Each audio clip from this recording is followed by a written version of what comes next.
বার্তা এক নজর, সবার খবর সমান নজর।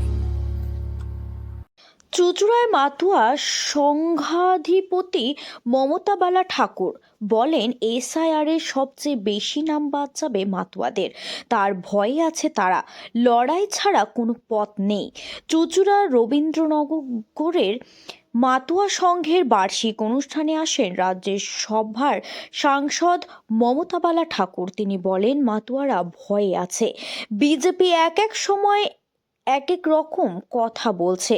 শান্তনু ঠাকুর বলছে, 50 লক্ষ যদি রোহিঙ্গা বাংলাদেশি বাদ যায়, তাহলে 1 লক্ষ মাতুয়া বাদ গেলে কিছুই যায় আসে না। কোথায় সেই 50 লক্ষ রোহিঙ্গা? তাদের ভোট নিয়ে হয়রানি করা, আদেও কি তারা ভোট দিতে পারবে কিনা সেটা একটা সংশয়। নির্বাচন কমিশনে আবার বলছে সিএএ এর তথ্য দিতে 2019 থেকে কতজন মানুষকে তারা নাগরিকত্ব দিয়েছে। সুপ্রিম কোর্ট বলছে, সিএএতে আবেদন করলে সে যে নাগরিকত্ব পাবে তা ভুল, তার তথ্য দিতে হবে। তথ্য দিয়ে আগে নাগরিকত্ব পাবে, তারপর ভোটাধিকার।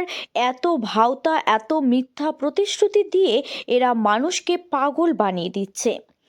মাতুয়াদের বলবো, ভোট কাকে দেবেন না সেটা ঠিক করবেন আপনি, কিন্তু নাম একবার কেটে গেলে তার বংশের কারো নাম ভোটার লিস্টে উঠবে না। ডিটেনশন ক্যাম্পে নিয়ে গিয়ে গোলামি করবে। এখনো পর্যন্ত নাম বাদ যাওয়ার আশঙ্কা রয়েছে বুথে বুথে, তাতে মাতুয়াদের বেশি নাম বাদ যাবে। স্ট্যান্ডিং কমিটির মিটিং ছিল, এত ব্যস্ততার মধ্যেও তখন আর আসতে পারিনি, কিন্তু আজকে সত্যিই গর্বিত যে আমি গতকালকে আসতে পারলে খুব ভালো হতো। কিন্তু আপনারা সবাই জানেন যে প্রচুর প্রোগ্রাম থাকে। আমার এখান থেকে বেরিয়ে আজকে আবার দুর্গাপুর, বর্ধমানে সেখানে প্রোগ্রাম আছে।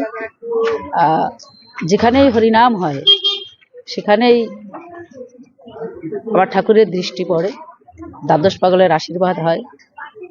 আর মনে করি প্রতি বছরে শুধু এটা যে উৎসব মতুয়া ধর্ম, কিন্তু তার সঙ্গে মতুয়াদের যে উৎসব, সেই উৎসবে কিছু সামাজিক কাজ ওরা প্রতি বছরে করে।